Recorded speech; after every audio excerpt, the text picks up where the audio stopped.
a couple of things to note. Like, if you do Gauss's law for magnetism, no matter how you draw your Gaussian shape, you always get a net flux of zero.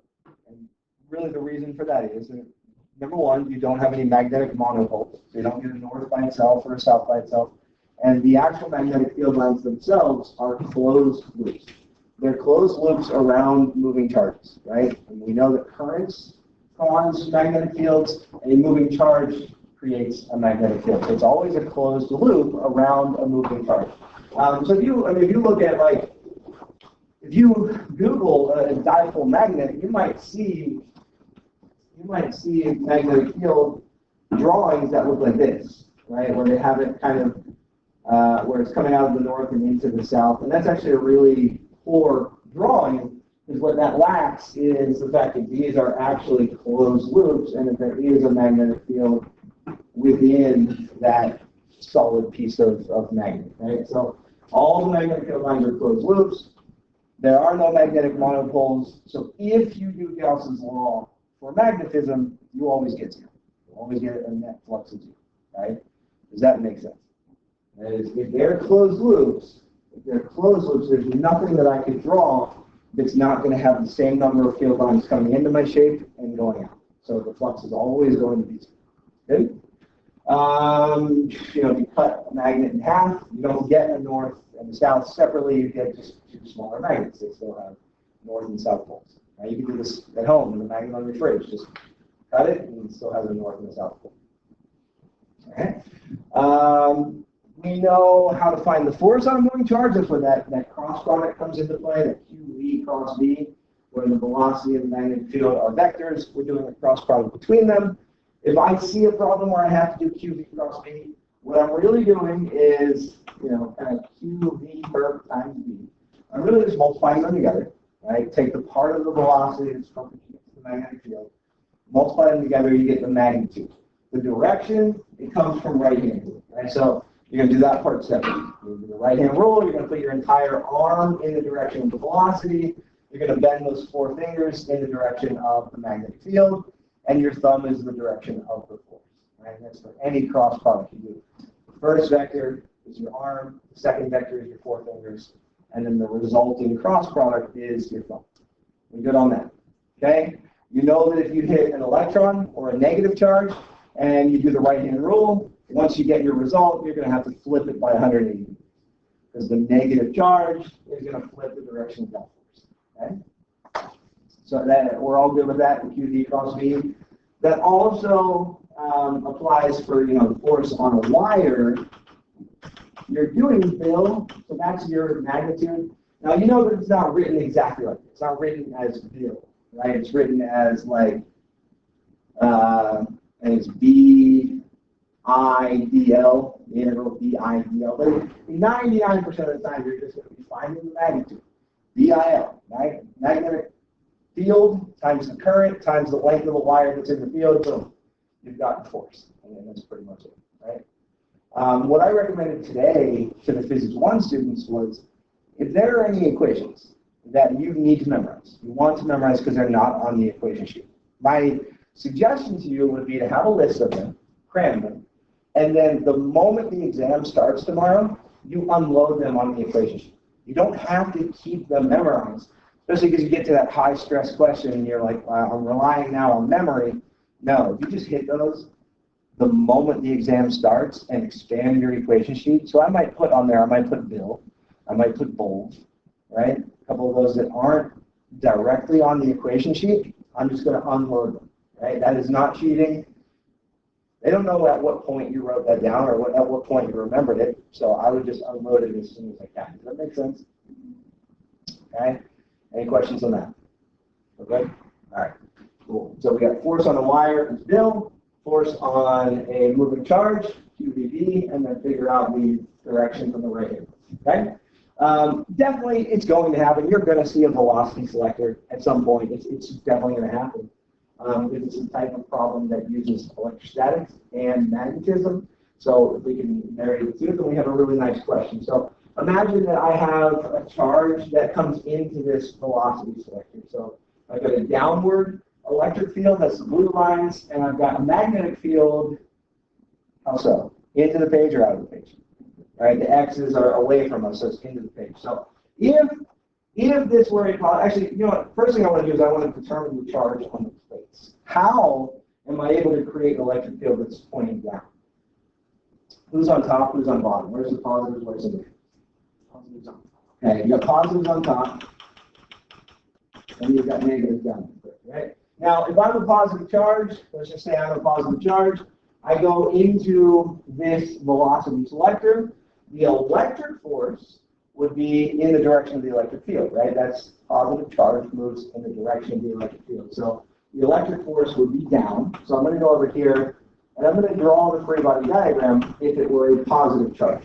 And using the right-hand rule, velocity is to the right, magnetic field is into the page. Would we agree that the magnetic force then is going to be up? So for a positive charge, we have an upward magnetic force and a downward electric force. Feel good?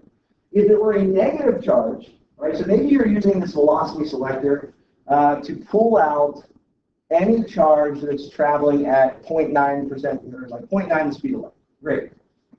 Is it only going to pull out positives, or are they going to work for negatives as well? Well, a negative charge with a downward electric field is going to feel an electric force which way?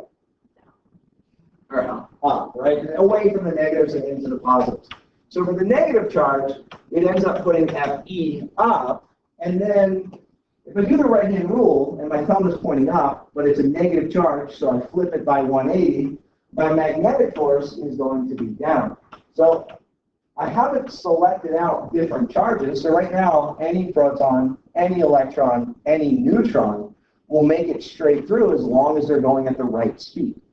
It doesn't matter what their size is, it doesn't matter what their charge is. They're going to make it through as long as they're going at the right speed. What is that right speed?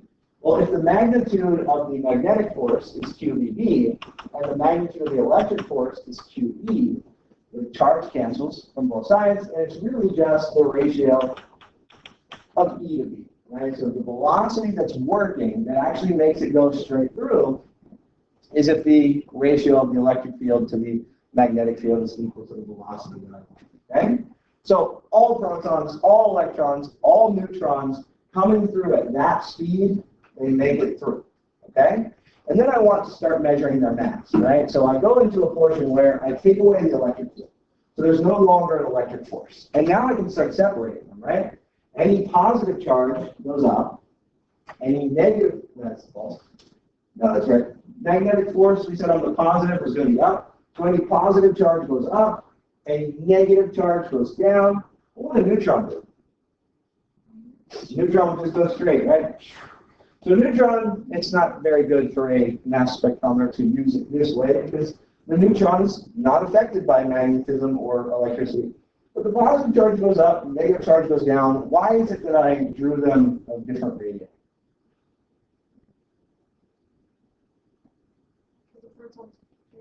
Yeah, I kind of chose the positive to be the one that's more massive. So, and again, if I see that bigger diameter, I know it's a more massive particle. If I wanted to measure that mass, then I would just measure, hey, how far away did it hit, right? How far away from the hole did I measure, did I detect it hitting? And I could then measure the diameter, right? So you can get the diameter. And from that diameter, I would say, well, the radius of a circle that object is traveling in is just d over 2. And what I can say now is, since there's only a magnetic force and not an electric force, that magnetic force is a centripetal net force, right? Magnetic force is always going to be perpendicular to the velocity and the magnetic field.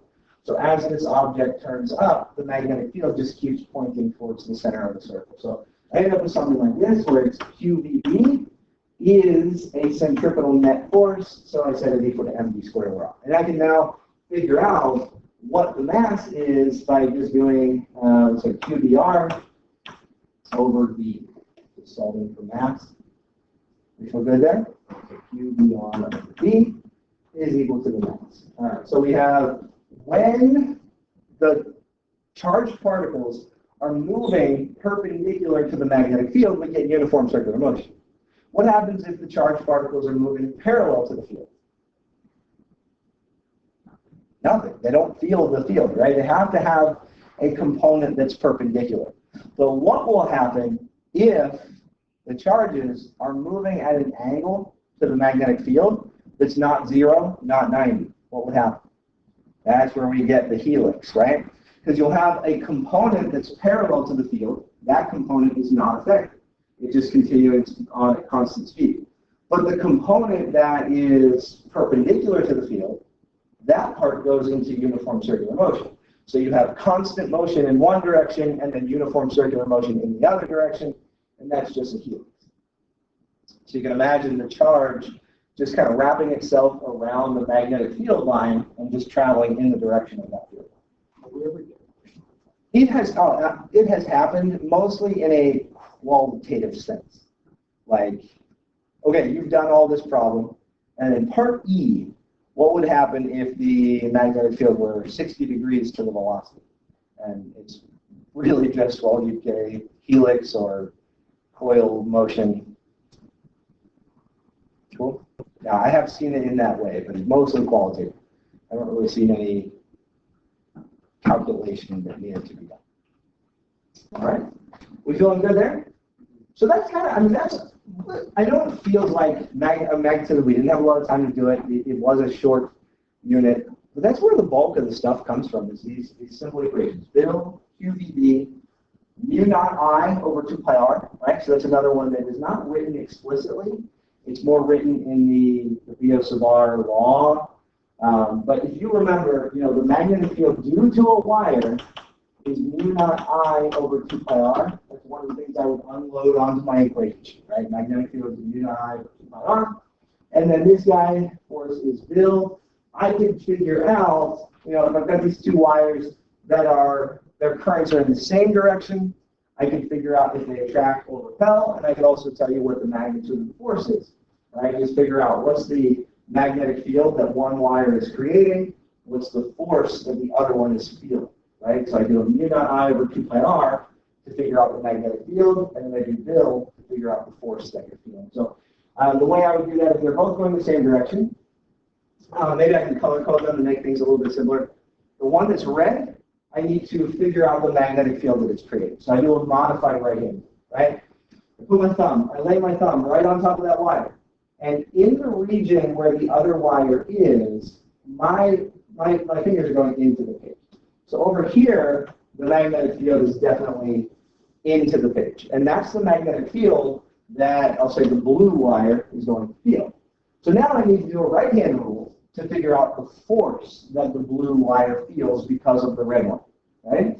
So I've got my arm up in the direction of the current. My 4 fingers would go in the direction of the magnetic field. So the force is going to be in that, okay? Similarly, if you wanted to know the force on the red one because of the blue one, you first do modified right-hand rule to figure out the direction of the field. So I put my thumb in the blue one, right? Thumb in the direction of the blue current. Over here in the region where the other wire is, my fingers are coming out of the page. So the magnetic field that's created by that wire is coming out. So now we do a right-hand rule, right? Arms up, 4 fingers coming out of the page in the direction of the field. Our thumb, again, is to the middle. So when they're in the same direction, the wires attract. When the two currents are in opposite direction, hopefully we can do the same kind of deal. If you put red up and blue down, the red magnetic field is still into the page. But if you do the right-hand rule on the blue wire, velocity down, magnetic field into the page, then this is out. Is it there?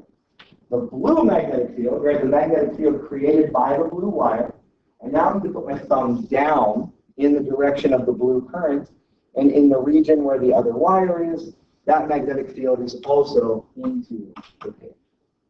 Up into the page, magnetic force is out. So they repel when those currents are in opposite directions. Yeah, it actually does. Like the literal physical space that my fingers are in, that actually tells me in that region what direction the field is. So, for example, when I do this red one, right, I could have had my 4 fingers over here, but that's not in the region that the blue wire feels it. So what that means is on the left side of the red wire, the magnetic field lines are actually coming out at you. And what's really happening is they are loops around that wire. On the left side, they're coming out of the page. On the right side, they're going into the page. So I actually just have to orient my body so that my 4 fingers are in the interested region. Okay? Does that make sense? You're definitely going to want to manipulate your paper tomorrow. Move it around, get your thumb in the direction of the wire. Don't try to manipulate 3D space in your head when you have the ability to turn your paper, turn your body, whatever it takes. Okay? Very good?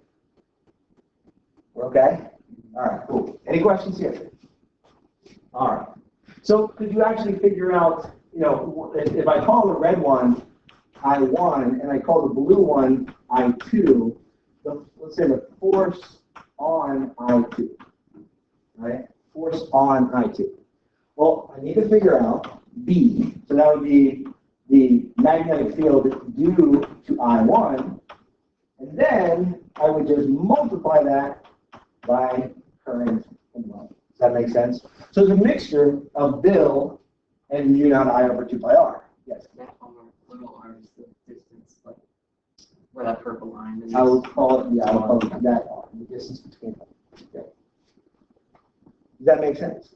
Does it make sense how this would fit into Newton's third law? That the force that I1 puts on I2 is going to be equal and opposite to the one of I2 on I1. Just literally switch I1 and I2, and you're getting an equal magnitude. So third law is satisfied. All good? All right. So that's the bulk. You got Bill. You got QDP. You got mu naught I over 2 pi r. Okay? Then you've got come back to the laws. But torque on a wire loop, most of the time they're just asking a direction.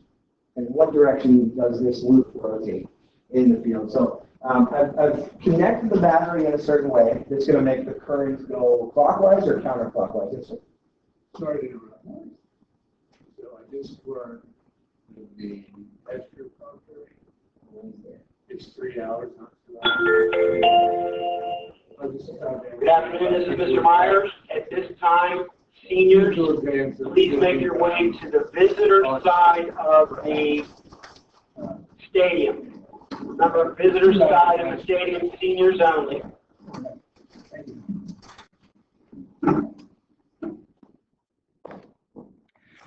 All right, so the loops in a magnetic field, we're really just looking at the direction of the torque, the direction that this would spin initially.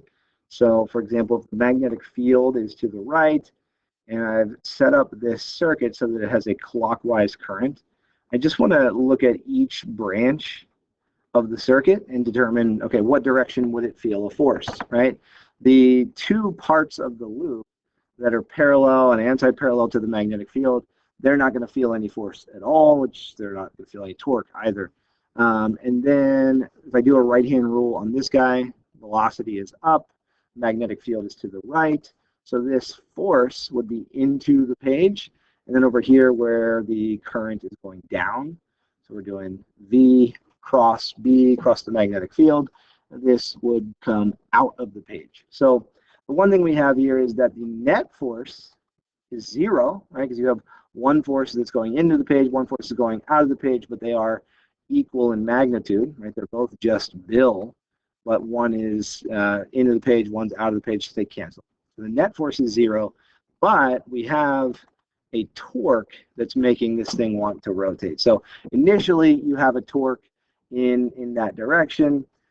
Eventually, if we keep the magnetic field as is and we keep the direction of the current as it is, when this loop gets into the orientation that it's perpendicular to the field, where you have kind of maximum flux through the loop, then the torque would again be 0. So here in that orientation, the sum of the torques is 0.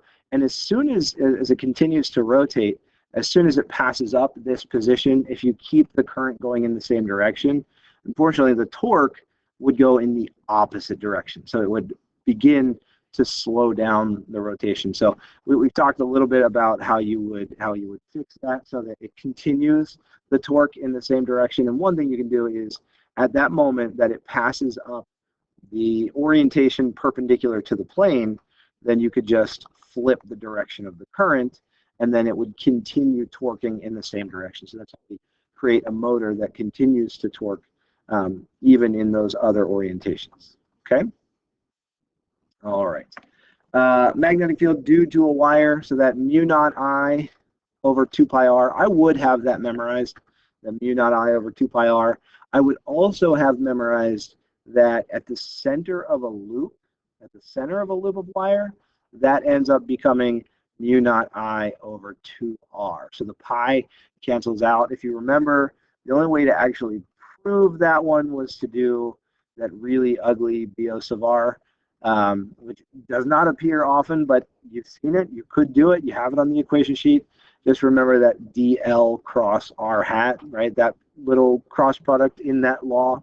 dl is the direction of the current, and then r hat is just a unit vector in the direction of r, right? So like, let's say the current was here, it was going clockwise, so dl would be in the direction of the current, and then my r vector like that, I would just mark the direction of the r vector with a unit vector r hat.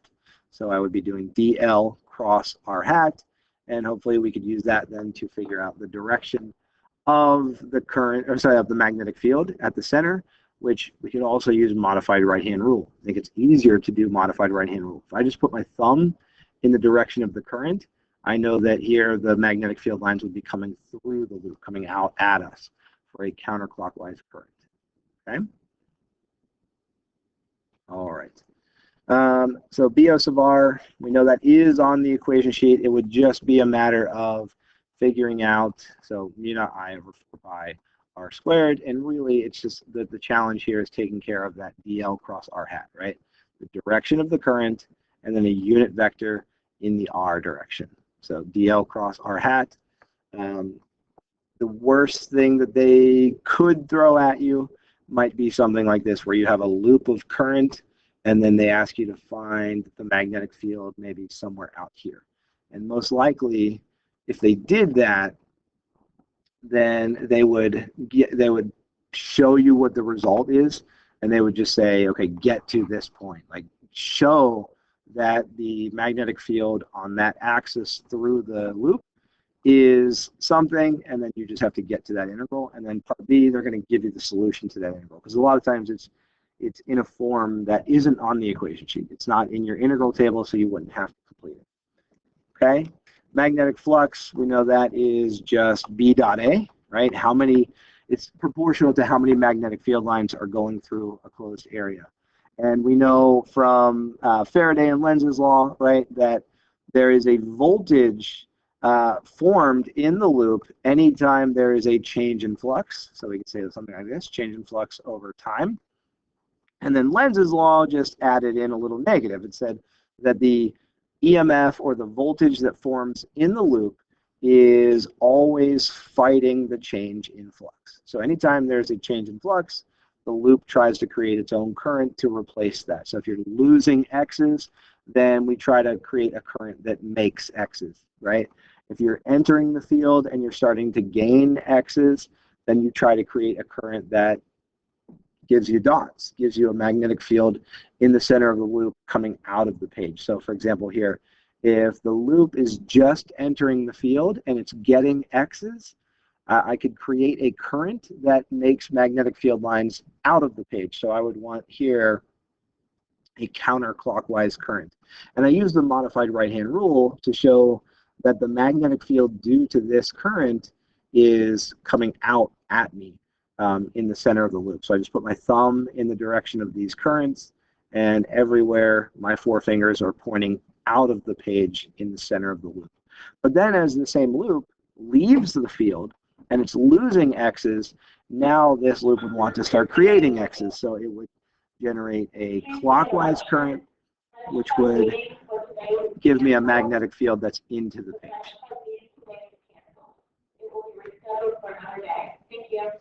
Okay, the derivations that you might be expected to do for a free response, like from beginning to end, might be just very simply the magnetic field around a wire. And the beautiful thing about that is there's a lot of symmetry. So if you have current going in this direction, Ampere's law says all you need to do is draw Amperian loops that are parallel to the magnetic field lines. So from the modified right-hand rule, the first thing we know is that the magnetic field lines would be loops like this, right? At the top, they'd be coming out. At the bottom, they'd be going into the page. So I would then draw an Amperian loop that's just parallel to that magnetic field vector everywhere. And then Ampere's law becomes pretty simple for that one. Pulling that up on the equation sheet real quick. Ampere's law says that the surface integral of B dot dl, so that says how much of the magnetic field lines actually lie on top of your Amperian loop. Well, if you're able to draw an Amperian loop that's right on that magnetic field line, then this integral just becomes B 2 pi r, right? The length of the loop that's on the magnetic field line. And that's equal to the current that you enclose divided by, times mu naught. Okay, so then just dividing the 2 pi over, and you end up with your mu naught I over 2 pi r, right? We said that was worth memorizing. The only time that that Ampere's law could become a challenge is if they tell you that the current is maybe uniform throughout. So you've got all this current through the wire, and you want to find the magnetic field inside of the wire. So you still do an Amperian loop like this, but what's different now is you don't capture all of the current because some of the current will be outside of your loop. So this I enclosed is just going to be current density times the area of your loop, right? So like current density times the area of your Amperian loop to figure out how much current is actually going through your loop, right? So that is probably the most challenging that an Ampere's law would get. Be ready to do BS of R. It is very, very rare. Again, that's kind of the brute force method. We kind of keep our fingers crossed that that one's not on there, but it is doable. You're just going to have to go through that DL cross R hat, okay? And that would be for either the center of a loop of wire or on the axis through a loop of wire, okay? The other thing I want to mention here is, and this was in a previous video, but for a solenoid, using Ampere's law to figure out the magnetic field in the middle of the solenoid. A couple things about the solenoid or this loop of current, right? So you have current going in this direction. And let's say, for example, that it's not a very big radius. The loops of wires are not a very big radius. So while current at the top is going in one direction, current at the bottom would be going in the opposite direction. So one thing we're to assume for a solenoid is that the magnetic field on the outside is essentially zero. That the top wire and the bottom wire of the loop, they just cancel out on the outsides of the loop, right? Imagine that these are close enough together that their two fields on the outsides conflict and add up to zero. So really all we need to worry about is the magnetic field on the inside, which we can use the modified right-hand rule to figure out the direction of that current on the inside. So let's say that the magnetic field looks something like this on the inside. And let's say then that I would draw an Amperian loop. And the easiest loop would be a square or a rectangle, where again, when you do Ampere's law, you're just doing B dot dl. You're saying how much of the magnetic field lines are on the lines of my Amperian loop. Well, the side wires have no magnetic fields on them. The top wire has no magnetic field on them. The only part of my Amperian loop that's actually on a magnetic field line is inside here, in the middle of the solenoid. So what I could say here for the B dot dl is it's whatever the length that I've drawn. So I've chosen arbitrary size for my rectangle. So this literally just becomes BL.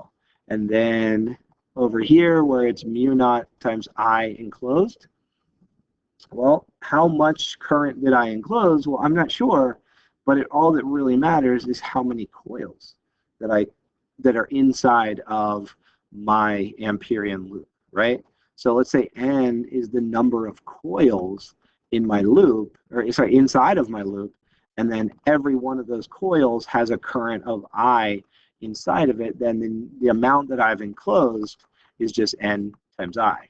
So this becomes BL is equal to mu naught times N times I divided by, so mu naught times Ni, and then the magnetic field, I'll just divide the N over. So mu naught Ni over L. And if you look at your equation sheet actually has it written like this, mu naught Ni.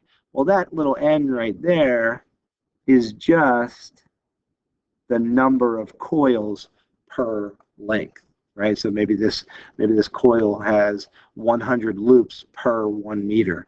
So that's just the number of coils per length. That's how that's written on the equation sheet. But we use Ampere's law to very simply estimate that magnetic field inside of a solenoid. Okay, I do have some sample problems here. I can go through, I'll go through them really quickly, that way you have them. You can always skip through the video if you don't want to see these. But we have a charged particle moving at a constant velocity. It goes into this region. So this is a velocity selector, right? It's basically a mass spectrometer. The electric field is up. The magnetic field points out of the paper. Particle travels into region 2. Same magnetic field is present, but you take the electric field away, so it goes into uniform circular motion. So indicate on the diagram below the direction of the force at point P2. So at point P2 in region 2, I can zoom in a bit because I'm not sure exactly where that is, but in region 2, that should be a centripetal force, right? Because the electric force is gone. Now it's just a magnetic force where your velocity is perpendicular to the magnetic field. There we go. So it's a different diagram that we need to use. And the force here for P2, I'm just going to find the center of the circle, and I'm going to draw the direction of the force towards the center, because the magnetic force should be a centripetal net force. And then, is the ion positively or negatively charged? Well, let's take a look. It said the magnetic field was out of the paper. So just to be clear, I'll do this. I'll have a dot, magnetic field out of the paper. If I do a right-hand rule, and I have velocity to the right and magnetic field out of the page, as it comes out of this hole in this direction, the force should have been down. According to my right-hand rule, velocity cross magnetic field, I've got a thumb down. So the fact that it looped up means it must have been negatively charged. So it went in the opposite direction that the right-hand rule said, so it's definitely a negative charge. Okay? So indicate and label on the diagram forces in region 1. Well, in region 1, because it was negatively charged, and I know the magnetic force is up, then the electric force would have been down. So got magnetic force up, just like it was in region 2, and then electric force down. Okay, find the ion's speed. Well, that's just the selected speed, right? If we know that the magnetic force and the electric force are equal, right, in magnitude, they're canceling out, allowing it to move in a straight line, then the velocity would just be E over B. And then to derive an expression for the mass, and I did this earlier in the slides, but just to be real clear here, the magnetic force becomes a centripetal net force in the second region. And they're saying not in terms of velocity, but in terms of E. So now what I might do is I might go in and pop in E over B anywhere I see velocity, and then just solve this for mass. And that's it. That's all I have for the magnetism review. If you guys are doing some problems tonight and you have any questions, just send me an email with a picture of your work, and I'll try to get back to you as quick as I can. Okay? Good luck.